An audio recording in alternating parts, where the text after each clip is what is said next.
Another week of ACC football is in the books, and we're back with our ACC power rankings. This week really wasn't that crazy, not so many huge upsets, and as a result, we don't see a ton of movement in the power rankings, but let's break it down.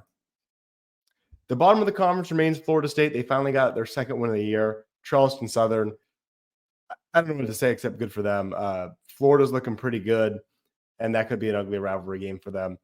Wake Forest, they gave Clemson fans a little bit of false hope in that first half. They were competitive within a touchdown at halftime with Miami, who Clemson needs Miami to lose if they're going to get in the ACC Championship game. And Wake Forest, coming in seemed like they would be non-competitive, and they were competitive in that first half. And then just as quickly, they were non-competitive as Miami scored 22 unanswered in that second half and just kind of blew the doors open. So those two teams have been towards the bottom all year and remain so. Stanford blew a lead against Cal in their rivalry game, and they've been towards the bottom in this power ranking the whole time, and they remain towards the bottom. And NC State went to Atlanta, lost to Georgia Tech, actually closer than I thought. They made a late comeback, took a very late lead with under 2 minutes, but blew it and lost again. They'll have to beat UNC to close the season just to reach 6-6. Dave Doran's typically a very high ceiling coach, so it's honestly quite surprising to see him have this much of a down year. Usually he keeps the floor higher than that. So above those kind of bottom feeders, you have Cal, who earned a win over Stanford, as I mentioned.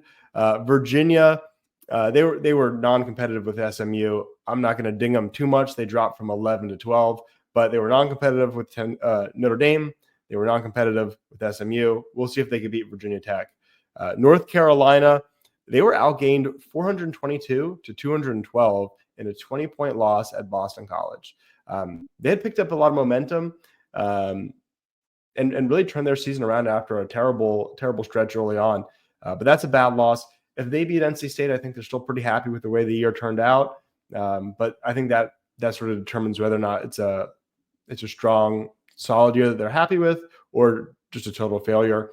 Either way, I think it probably is and probably should be Mac Brown's swan song. Virginia Tech, man, they are the biggest disappointment. Not the biggest in the ACC, obviously, Florida State, NC State, but they're the biggest disappointment for my predictions. I thought they could really challenge for the ACC crown, and they have not come anywhere close. After a bad start, they gained a little momentum, and they threw it all away. After losing to Clemson last week, they lose this week to Duke in a close game, and frankly, I think Duke is just better than they are. Kyron Jones, their quarterback, was hurt, so you have to caveat that. And then Colin Schlee, the backup, also got hurt. So they were using third stringer William Watson the third, but their running game's bad, and so they had to lean on Watson to pass it. He had 25 attempts. He was just 12 for 25. They picked off Duke 3 times, and they still lost. Their offense is just really poor, and I don't think it's all because of the quarterback. They've got, obviously a third string quarterback there, but they can't run the ball. Their offensive line they had a lot of guys coming back. I thought they'd be great, and they're just not. So then we start getting into some of the better teams in the ACC. At number 9, you have Pittsburgh, and I'm going to sort of allude to what I'm going to talk about with Clemson. Pittsburgh is Clemson's best win. They are number 9 in these rankings. They were 7-0. When they were 6-0, I still said I don't believe in this team. And then they blew out Syracuse, and I kind of said at a certain point, I got to respect the record. And now you've beaten a pretty decent team in Syracuse, and you blew them out. But that game was a little fluky. Several pick sixes. Kyle McCord, who Syracuse leans on so heavily, had a bad day. And when that happens, Syracuse is going to look bad. And Pittsburgh took advantage. But since then, they've lost 4 in a row. And this week they were pretty much blown out by Louisville right after losing the close one to Clemson. So I think now they don't have Eli Holstein right now, but even when they did, they had started to get exposed. So I don't know that they're very good. We'll see how they do against Boston College, but Boston College is above them. They have a new quarterback. Very strange. I don't know all the details. Thomas Castellano is so dynamic, looks so good in that week 1 opener for them, second game for Florida State, when those two teams faced off, and they couldn't stop Castellanos. And I thought he was a really exciting player who's really going to do a lot for them. He gets benched. he quits the team. I don't know if he's sulking and just bails on his teammates or if there's more to the story, but that's all we know. And Grayson James is the new starting quarterback. He got the job done, 18 completions on 27 attempts for 192 yards, 1 touchdown, no picks. Nothing crazy, but when you pair that with a run-heavy approach, 51 rushes, a modest or a good 230 yards, but modest considering how many runs there were, and their defense picked off UNC 3 times, Boston College is going to win that game more times than not. So they beat North Carolina, and now they are bowl eligible. So they'll face off with Pittsburgh next. 6-win Boston College, 7-win Pittsburgh. I almost favor. I don't care what the game is. I'm going to favor Boston College there.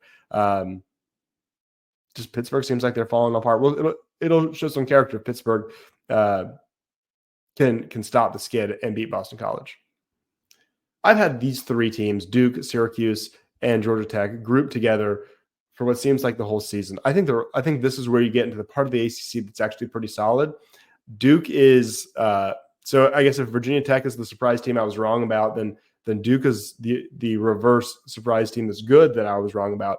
I thought they could be really bad. The guys on the Cover 3 podcast, including Bud Elliott, who I respect a lot, they were really, really down on the Duke Blue Devils. They lost so many guys. They lost Riley Leonard to Notre Dame at quarterback. And Manny Diaz coming in, solid coach, but I don't know if he's a coach that strikes a lot of excitement, especially when he lost Elko to A&M. So it felt like a downgrade there. Diaz has been awesome. So tons of kudos to him. I think he's done a really good job. They have 8 wins already, or they have a chance. They have a chance to finish with 9 wins. They have 8 already, and they play Wake Forest, who they should beat. So a 9-3 Duke team, that's pretty wild. Just really impressive. I'm almost not believing my notes. Yeah, that's right. They are 8-3, 4-3 in the ACC, with a chance to get 9 wins. So if Clemson were to lose to South Carolina and Duke were to beat Wake Forest, a very reasonable outcome, Duke and Clemson can both be 9-3. Just a wild world that Duke is doing this, and really just built no real drop off, just continuing their success from the Elko era to the Diaz era. So really impressive for them. Syracuse, number 6, they only beat UConn by a touchdown. I know UConn's better this year, but it's not great. Kyle McCord had 470 passing yards in a 31-24 win over UConn. You throw for 470, you should be scoring like 50 points. But their offensive line doesn't run block. They tend to get beat in the ground game and in the trenches, so they just rely on McCord a lot. When he's good, they win. When he's not good, they lose. I mean, it's just a very, very QB reliant approach. That's why he transferred there. He was good against Georgia Tech, so they beat them. He was bad against Stanford, so they lost. That's just kind of how it goes with that team. He was bad against Pittsburgh, right? They lost that one. That's another example. But he's got tons of upside. When he's good, he's really good. Georgia Tech, they beat NC State at home. They led most of the way. They almost blew it at the end. Frankly, that makes me think less of them, that they struggle that much at home on a home Thursday night game against NC State. Not that impressive to squeak by. That's how high of a regard I had for Georgia Tech, particularly coming off that Miami win. But nonetheless, I'm not going to drop them for an ACC win. So they remain at 5. I think they're tough. I think Clemson's lucky they don't play them. So if you look at this, I'm going to jump to the next 2. I still have Louisville over Clemson. And let's talk about Clemson. Clemson did not play Georgia Tech, Syracuse, Duke, or Boston College. They lost to Louisville, and they don't play Miami or SMU, the teams above them. So their best win is against Pittsburgh at number 9. They lost to number 3 in these power rankings, Louisville. So all their wins are 9 and below. So they just had a really, really weak schedule. And it wasn't in their control, and it didn't even look like that on paper. Coming into the year, you thought Florida State, NC State, Virginia Tech on the ACC schedule. What a loaded ACC schedule. You finally get rid of Syracuse, Boston College, and Georgia Tech on the schedule, replace it with those, or replace it with Virginia Tech and keep NC State, Florida State. You think this ACC schedule they had was loaded, and it just didn't work out that way. So then you look at what Clemson's done. They lost to Louisville in a game that wasn't so close, right? They lose by 12 to Louisville, lose by 31 to Georgia. Their best win is a kind of a walk-off winner against Pittsburgh. Not really walk-off, final 50-yard run. by Cade Klubnik to beat Pittsburgh. So they have nothing on their resume. But as far as how they look, the offense looks good. Clemson and Sweeney brought in a great offensive coordinator. I think Garrett Riley's really good. Then this offseason, they bring in a great offensive line coach in Matt Luke. They've had some injuries on the offensive line lately, and as a result, they've taken a step back. But I think Luke's done an awesome job, and I think Riley's done a very good job, at least for the most part, Louisville game notwithstanding. But now the defense now isn't so hot. So the offense is 6th in total yards, total offense at 469 yards per game, averaging 6.5 yards per play. I mean, that's awesome. The offense is largely fixed. Now, I will say that's against bad teams, as we just discussed. They didn't really do a whole lot they didn't do anything against Georgia. Against Louisville, they were stymied for most of the first half and picked up sort of garbage time yards while Louisville was just trying to sort of force them to burn clock. But nonetheless, I mean, you can only fake stats so much, and 6th in total offense is pretty good. They've cut out the turnovers that were such a problem last year, the fumbles, interceptions. Klubnik has 2,700 yards passing. He has 29-4 touchdown to interception ratio. I mean, that's good. The schedule can be easy, but those are great numbers. Phil Moffitt is a 1,000-yard runner, right? So I think the offense is good, but the defense is terrible. 55th in rushing yards allowed at 140 per game, 4.4 yards per carry is 4.36, and that's bad. The pass defense isn't a whole lot better. 210 yards per game allowed passing. That's 53rd. And you've got good talent. I mean, I know that there's some issues with the defensive line, particularly at end, and there have been injuries there and injuries to Woodaz, but it doesn't justify that. You've got Avion Terrell, who's I think a future first-round cornerback. Khalil Barnes is very good. R.J. Mickens, I know he missed the Citadel game, but he's an excellent safety in my opinion. Really inexcusable to be that bad with the talent they have. So the defense is a big concern, and I don't know that they'll beat South Carolina. I think it's very much a toss-up. South Carolina's offense isn't as good, but their defense is far better. They stop the run. I think it's a scary game. Luckily, it's in Clemson. I think that gives them a good chance. But, the way that Clemson lost so lifelessly to Louisville at night, this one's at noon, that worries me. Now, Louisville, for their part, they blew out Pittsburgh, as we mentioned before. And so a couple of people have said, hey, look at the whole resume. Look what, Clemson's got a better record than Louisville, that you can't base it on just the one game. And that's a fair point. But they both share a common opponent in Pittsburgh, and Louisville looked a heck of a lot better against Pittsburgh. Louisville lost to Notre Dame, who Clemson didn't have to play. Clemson did play Georgia, of course. But Louisville beat Georgia Tech. That's better than any win Clemson has. Louisville, they just faced a tougher ACC schedule. They lost to SMU. They lost to Miami. Clemson probably would have lost to those teams too, at least based on the fact that they lost to Louisville and haven't beaten anyone comparable to an SMU or a Miami. So I think that Louisville deserves to be above them. They struggle with Kentucky. So maybe they go lose to Kentucky. Clemson typically does not struggle with South Carolina. Those rivalry games go the way history says. They certainly flip next week. But for now, I love Clemson, but I try not to be a homer in this. And so Louisville deserves to be above them. And then 1-2, I'm keeping SMU at number 1. They handled business, and I'm keeping Miami number 2. They still look suspect, but they keep winning, and their passing offense is insanely good. Miami struggled for a while with Wake Forest. Struggles too hard of a word. They were up 6 at halftime. No one scored in that third quarter. They turned it on, scored 22 in the fourth quarter, took care of business. But it wasn't a dominant performance, to say the least, and that's a bad Wake Forest team. SMU really handled Virginia. A game was never close. That's what you do if you're going to be the ACC favorite. Incredible what they've done. Coming in from the AAC, they come in and they're undefeated in conference play. It's wild. I think it's an indictment on a bad ACC. I think it's also a little bit of luck for their part, getting a very favorable schedule. They dodged Miami. They dodged Clemson. I believe they dodged Georgia Tech, right? They dodged a lot of these teams up at the top. They nearly lost to Duke. I don't think they played Syracuse. So they're fortunate in that regard to miss a lot of these top teams, just like Clemson did. And, they only have one win more than Clemson. So similar kind of situation to the Tigers, I guess. And frankly, they lost to BYU, Clemson lost to Georgia. So I don't know how huge the gap is, but the fact that they came in from the ACC, even with a lucky schedule, to take care of business like they did, look dominant against Pittsburgh in a lot of these games, really impressive.